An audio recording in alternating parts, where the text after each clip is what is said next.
Bienvenidas, bienvenidos al podcast de Últimas Noticias. Les habla Elga Malavé desde Caracas, Venezuela. Hoy es viernes 13 de agosto de 2021 y estos son los titulares.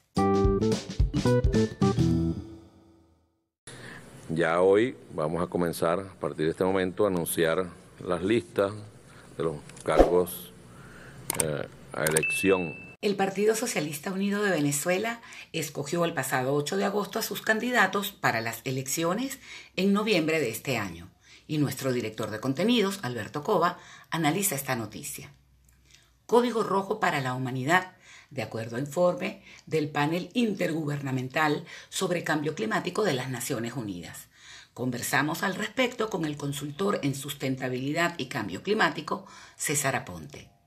El compositor puertorriqueño Eduardo Zayas estrena su más reciente producción musical, Huerta de Soneros, donde incluye el tema que escucharemos hoy, la salsa de Venezuela, en la voz de Orlando Guatuzzi. La militancia del Partido Socialista Unido de Venezuela hizo escuchar su voz el pasado 8 de agosto en las primarias para seleccionar a los candidatos que participarán en las megaelecciones en noviembre de 2021. Nuestro director de contenidos, Alberto Cova, nos da el análisis de esta noticia. Hola Elga, te mando un saludo cordial. También envío mi saludo a la audiencia del podcast de Últimas Noticias. Entre las informaciones que manejamos esta semana en la redacción de este periódico, sin duda la más importante, la que generó más impacto y suscitó más comentarios, fue la realización de las elecciones primarias del Partido Socialista Unido de Venezuela. El partido fundado por Hugo Chávez concluyó de forma satisfactoria el proceso de consulta a las bases para la designación de los candidatos de la Tolda Roja a las elecciones del 21 de noviembre. Más de 3 millones de personas participaron en todo el país en los comicios que montó el Consejo Nacional Electoral el pasado 8 de agosto, donde se eligió al grueso de los candidatos a gobernadores y alcaldes que presentarán sus nombres en la lista del PSUV para la mega elección de noviembre.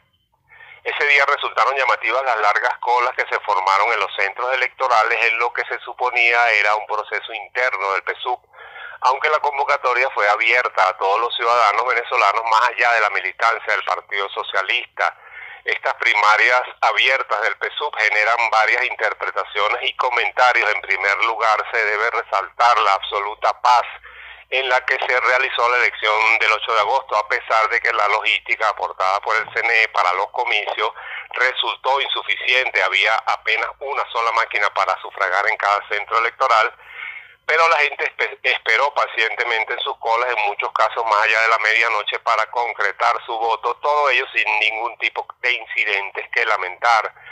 En segundo lugar, es digna de resaltar la fortaleza política que demostró el PSUV al lograr atraer a miles de personas en todos los pueblos y ciudades de este país interesadas en participar en la vida interna de la organización.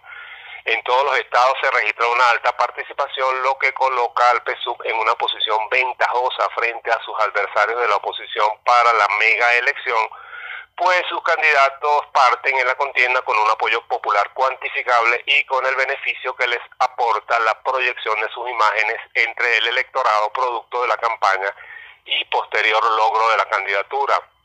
También se debe resaltar que la consulta a las bases del PSUV en esta coyuntura fue una iniciativa personal del presidente Nicolás Maduro, acogida posteriormente por la Dirección Nacional del partido.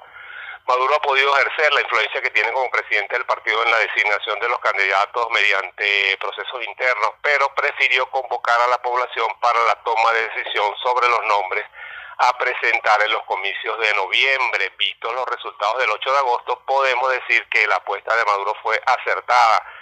Otro detalle que comentaría es que las primarias sirvieron para desnudar los liderazgos locales y estadales del Partido Socialista. Aunque la mayoría de los gobernadores rojos fueron avalados por sus comunidades para la reelección, otros quedaron descartados, algunos de ellos muy importantes y cayeron en forma estrepitosa. Y lo mismo puede decirse de muchos alcaldes que fueron raspados en la evaluación que hizo el pueblo de su gestión. Así pues, cuando faltan apenas 3 meses para la mega elección, el PSUV ya tiene en la calle los nombres de sus abanderados en los estados y los municipios, mientras que en el otro lado de la acera política reina la división y la indefinición. Gracias por tu análisis, Alberto. Te espero la próxima semana.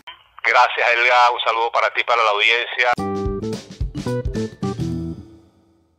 Una alerta roja para la humanidad. Código rojo para la humanidad. Código rojo para la humanidad. Como en una película de ciencia ficción, Código rojo para la humanidad fue la frase que estuvo en todos los noticieros del mundo. El panel intergubernamental sobre cambio climático de las Naciones Unidas entregó un amplio informe donde dan la alarma en relación a los daños irreversibles que la acción del hombre ha causado al planeta. ¿Cuáles son? ¿Cómo se manifiestan en Venezuela? Conversamos con el biólogo César Aponte, consultor en sustentabilidad y cambio climático. Bienvenido, César. ¿Qué significa para la Tierra y sus habitantes que algunos de los cambios climáticos sean irreversibles? Saludos, Elga. Muchísimas gracias por la invitación. Bueno, esta es la noticia que nos tiene los pelos de punta esta semana, porque el panel intergubernamental de expertos en cambio climático ha reportado un documento que aporta datos científicos concretos de investigaciones que han realizado cientos de científicos en todas partes del planeta y que nos permiten identificar una serie de cambios globales que ya tienen características irreversibles.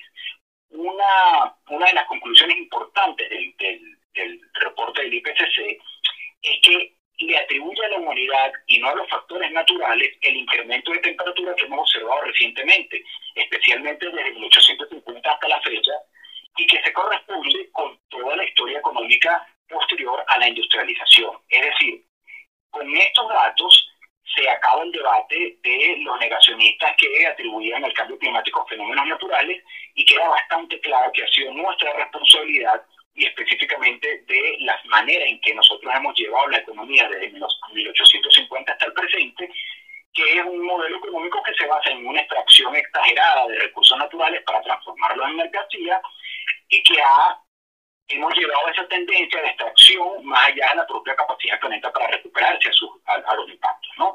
Y entonces, bueno, como consecuencia, alteramos la composición química de la atmósfera y de los océanos y tenemos una serie de cambios en los ciclos bioquímicos que, por ejemplo, afectan el ciclo hidrológico. Nosotros estamos viendo ya cómo los patrones de lluvia y sequía están alterados, están intercambiados en los lugares donde usualmente llovía con mucha profusión y abundancia, como en los trópicos. Lo que se prevé para el próximo siglo es una disminución de las lluvias, de la intensidad y la frecuencia de las lluvias, y al revés para las zonas templadas. Incluso lo que se prevé, según los datos que aporta este reporte, es que poco a poco las estaciones de lluvia y verano o las 4 estaciones de los países templados van a dejar de ser como la hemos experimentado hasta ahora.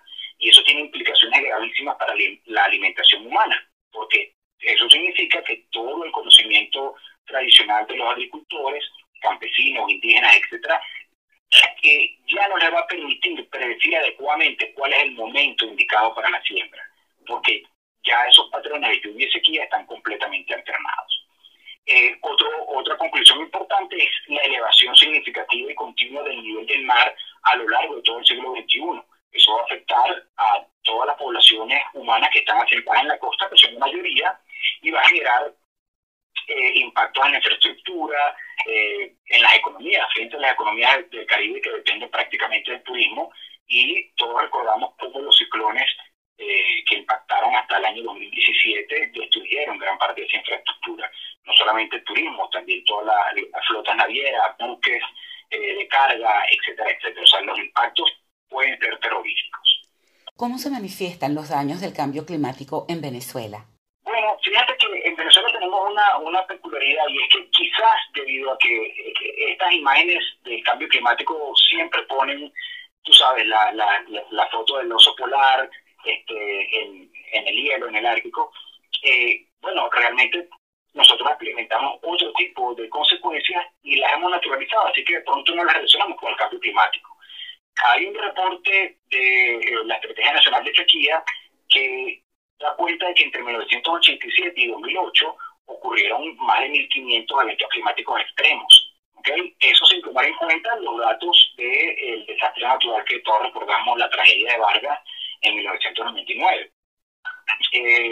Usualmente nosotros reportamos un evento climático cada 18 meses, 20 meses, y esa frecuencia se está va incrementando. Todos recordamos, por ejemplo, en el 2010 que sufrimos inundaciones severas, deslaves, pérdidas de viviendas, pérdidas de vidas humanas y de las cosechas.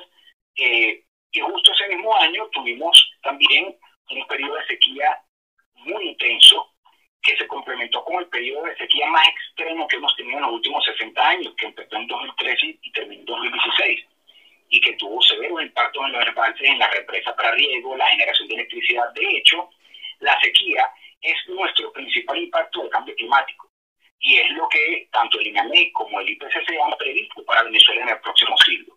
Básicamente, que se va a disminuir nuestra capacidad nacional para producir alimentos, para generar energía eléctrica. Todos sabemos que la generación del 70% de la energía que se consume en Venezuela proviene de Guri, y Guri depende de que hayan lluvias que llenen la cuenca y el embalse, ¿verdad? Y el conjunto de embalses que generan electricidad del país. Y la predicción es justamente que esos embalses van a verse afectados, toda la cuenca del Caroní y todos los 18 embalses que alimentan a las poblaciones más densamente pobladas del país, ¿no? César señaló cómo impacta esta prolongada sequía al país. Va a afectar el acceso al agua potable. Sabemos que el 90% de la población habita muy lejos de las fuentes de agua. Va a afectar la producción agrícola, porque 95% de la producción agrícola depende de las lluvias y hay muy poca cobertura de los sistemas de riego. Ya hemos reportado, por ejemplo, en el 2016 se reportó pérdidas de hasta el 75% de la superficie cultivada de arroz y una muerte de aproximadamente 30% del rebaño de ganado. Todo eso debido a la sequía. Otro impacto importantísimo son los incendios forestales. En el año 2016 se multiplicó por 4 la extensión que afecta a los incendios normalmente en la plantación forestal de Uveritos, con todo el impacto económico que eso tuvo. Amén de los impactos en la salud,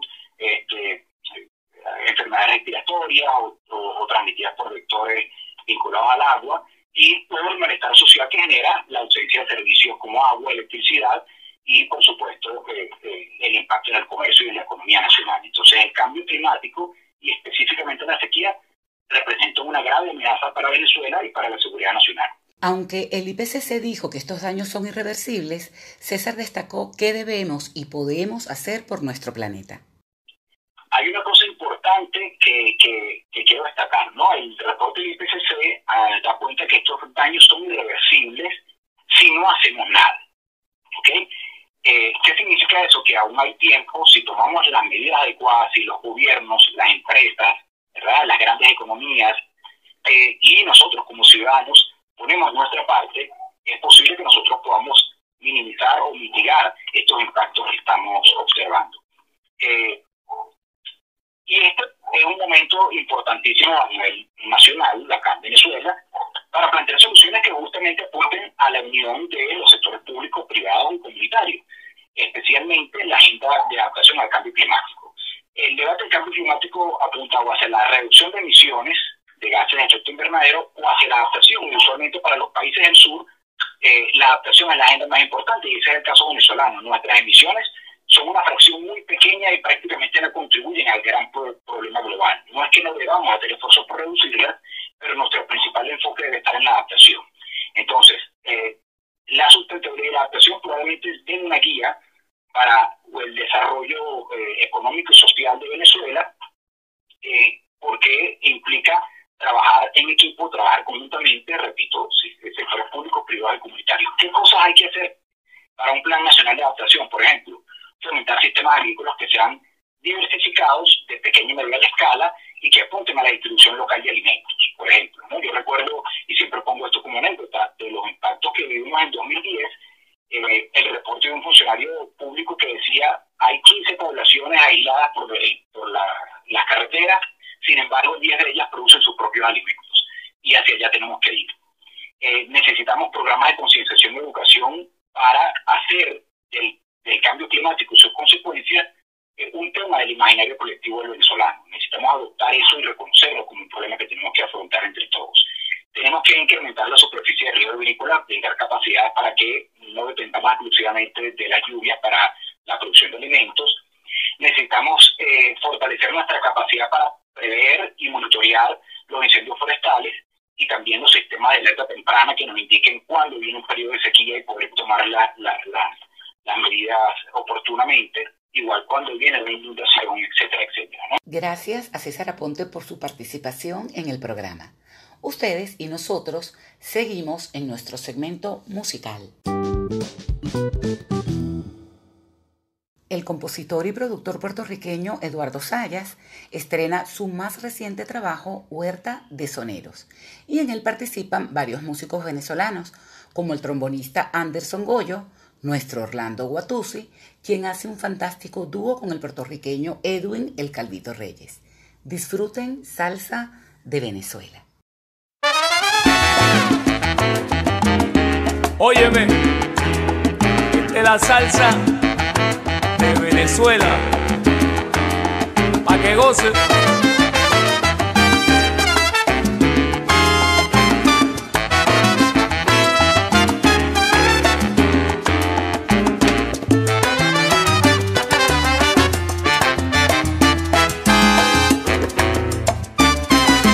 La salsa de Venezuela tiene un no sé qué que te hace mover las caderas, te hace mover los pies. Es una música moderna, fundida con la de ayer, cadencia que gobierna cada parte de tu ser. Gusta ya en Puerto Rico, Colombia, Perú y en Nueva York, y lo bailan bien sabroso el italiano y el español. La tierra del joropo y de la gaita zuliana, dándole punto al son y a su influencia cubana. Música que se extiende a todos los puntos del planeta, sabrosura que se enciende y al bailador inquieta. Es el sabor de Venezuela, de la tierra de Bolívar, con la dulzura de su almíbar, de mi cultura la secuela. Así que, ¡pa'lante! ¡Échale! Traigo candela de la salsa de Venezuela. Aquí te traigo mi salsa cantada de corazón, pa' que la goces mi nena. Viene con sabor y sabrosura de mi tierra Venezuela. Traigo candela de la salsa de Venezuela. No hay manera que tú no muevas los pies si se mueven tus caderas. Traigo candela de la salsa de Venezuela. Con la clase de contigo y de Maelo, caballero vengo yo, vengo de la vieja escuela.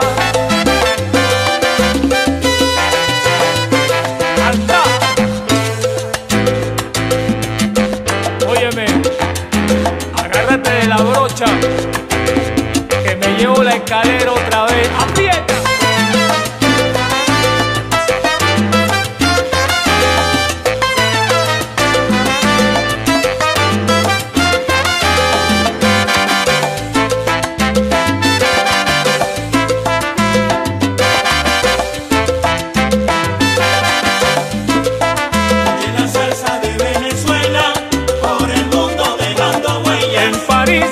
Alfredito Cutuflá, por siempre dejo su estrella. La salsa de Venezuela, por el mundo dejando huellas. El Cuchi, Orlando, Poleo y Cutimba, continuando su secuela. La salsa de Venezuela, por el mundo dejando huellas. En Nueva York los Quinteros, junto con Carlos Padrón y su rumba callejera. Y en la salsa de Venezuela, por el mundo dejando huellas. En Alemania camina Javier Plaza junto a la negrita Ima.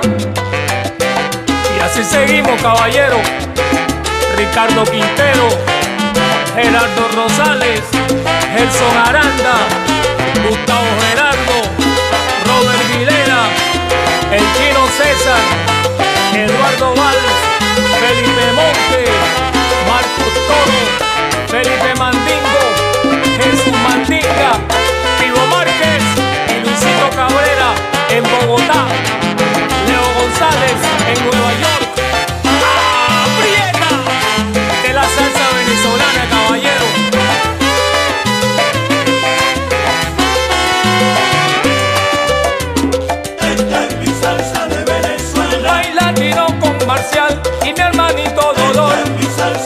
Alfredo Naranjo y su guajeo, caballero, qué sabor.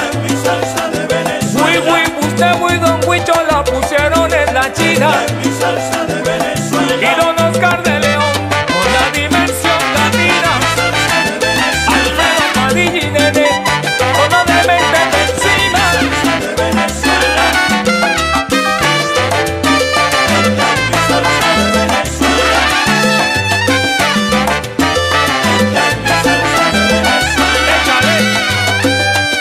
Échale.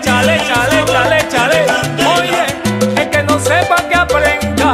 Tiene sabor, tiene caballero, o se vaya para la escuela. Tiene sabor, que yo vengo, te lo digo y lo repito, de la tierra del sabor. Tiene sabor, tiene candela. Y esa tierra es Venezuela. Tiene sabor, tiene candela.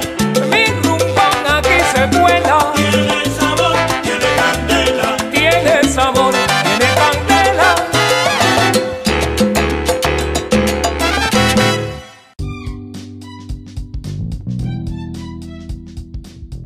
Con ese no sé qué de la salsa de Venezuela, nos despedimos hasta la próxima semana.